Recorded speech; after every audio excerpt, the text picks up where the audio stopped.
we've just spoken to your new assistant. How's that relationship shaping up? Did you understand him? Just about, yeah. I think he understood us as well, which is more important.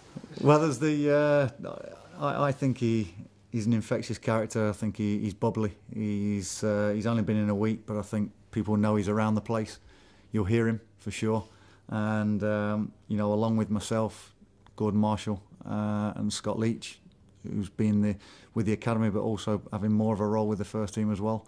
You've got the Englishman, Irishman, Scotsman scenario, and it's been good this week. It's been again a lot of information being put onto the players. We've stripped it back. We've gone to basics again, and Robbo's been an integral part of that. The initial appeal of Kenny was that familiarity that he currently had at the time with the players. So how's the transition been over to the new setup?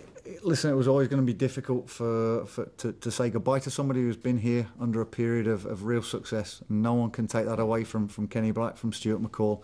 The way the club's decided to go is in a different direction, and for me, I just felt it was the right time to bring a fresh voice to the table. And again, Kenny goes with our best wishes and thanks, and we move on, and we try and get results. 13 big games to try and turn things around and make sure that we're not in the bottom two. You'll have had a bit more time now to digest what happened in Dingwall. What's the main priority for this week? Is it in case of stop shipping cheap goals? Yeah. If you don't give a goal away during a game, you've got a good chance of winning it.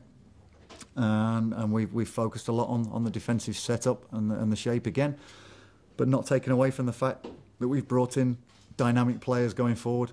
So the early part of the week has been a lot about the defensive side of things, and then the end of the week, going towards the end, we've worked more on going forward and opening teams up, because again, the two stats don't read fantastically well in goals against and then goals for. So you've certainly got to be able to be a threat going forward, and we're that threat. We've obviously had personnel problems at the back. I think the back four's changed pretty much every week. Have you got a settled four in your mind that you would like to try and play going forward? Well, you've got four centre halves that are battling it out between themselves, so there's that competition. You've got players go and play in the full-back area that know that it's between them. I'd like to get a settled back four. I'd like to get a pairing in the middle that are familiar with each other, and it's a case of trying to find that right formula going forward. I think obviously Conor Grant got off to a goal scoring start last week. Mm-hmm. How quickly do you think the new guys can get up and running? I mean, it's obviously difficult to expect them all to hit the ground running straight away.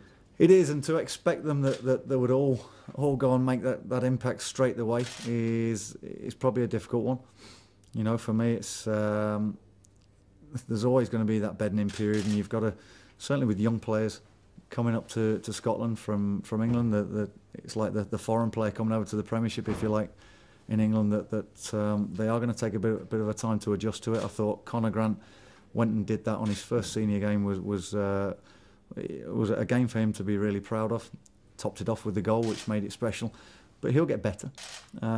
George Long found his feet. I thought he looked strong, commanding, and was a voice at the back there, which again we'll get more of that out. But what it does, not just them, and there's Nathan Thomas, Marvin Johnson, but hopefully they bring people out of their shells as well that have been here a while and have been in a team that has struggled throughout the season. So there's a freshness from the players that have not been used to being in this situation, but it brings the other players out, and we've got some good players here that are frustrated that they can't go and perform the way they have done the last 2 or 3 years, and it's everyone's responsibility to go and get that from those players as well. I think some Motherwell fans were a bit disappointed last weekend not to see Dom Thomas after the way he came on against St Johnstone, set the goal and gave a bit of a Dom was part of the squad, and I made the decision the other day that it was that pace could still go and hurt, blistering pace could go and hurt a back four when I made the change after an hour or 70 minutes, whatever it might be. But Dom's got to realise that at times, that's what a manager does. He decides for right or wrong, whether it's a bit of trickery that Dom shows, or whether it's pace that other people show, pure pace. Now, Dom will get quicker, Dom will get stronger. Dominic will be someone who is around the squad around me. I've had a few clubs asking whether they can take him on loan. They haven't got a chance. They may as well stop ringing because he's staying with us. Is it important? Obviously, you have to bed him into the team gradually rather than just throwing him in there because. Yeah, well, he's had one start, and he's a talent. He's a definite talent, and we've got to harness that talent. And he's also got to understand, and he's not been a problem, the kid, either. You know, he understands that he can't go and play every game, and he asks questions. How can he get better?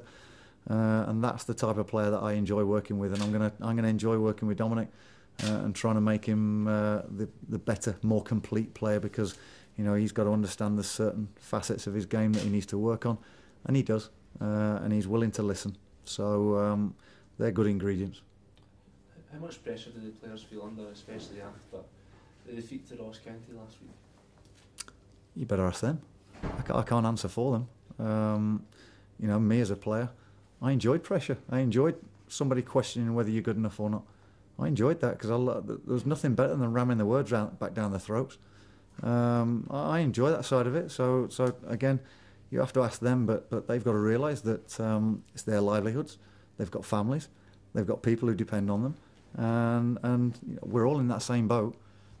You know, I'm no different to them in that respect. I'm trying to forge a career that can benefit me and my family, and make sure we enjoy our life. And players shouldn't be any different.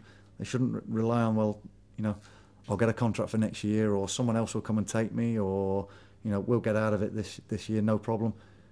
We have to all take that ownership, and we all have to make sure that we're all driving each other along to go and make that happen. Do you really obviously have that fighting character yourself? Are you hoping that kind of rubs off on the players as well? I'm hoping so. I think that, you know, I look at training, how we've developed over the last 8 or 9 weeks, and it possibly hasn't shown in results, but training has started to ramp up. Maybe the different way of training has taken one or two by surprise. You know, the tempo is higher, so they've got to start looking after themselves a little bit more. Maybe it's easy when you're winning games to get into a rut or a lull and saying everything's fine and you switch off to certain things, but it highlights facts when you're not winning games that there are certain deficiencies, and that confidence side is something that they've got to find for themselves, as well as coaches driving them and managers driving them as well. Teams particularly struggled in a couple of games against Dundee this season. Revenge is maybe an exaggeration, but looking to put right a few of the things that went wrong up there. Well, I didn't enjoy being on the back end of it, so I've gone and made sure this week we've prepared properly again. There's no stone unturned. The players know where we're coming from as a coaching staff as to what we expect of them. I think players are now again, you can be too nice with each other during a training period, and people have got to realise that training is in preparation for a game. So it's not just going through the motions.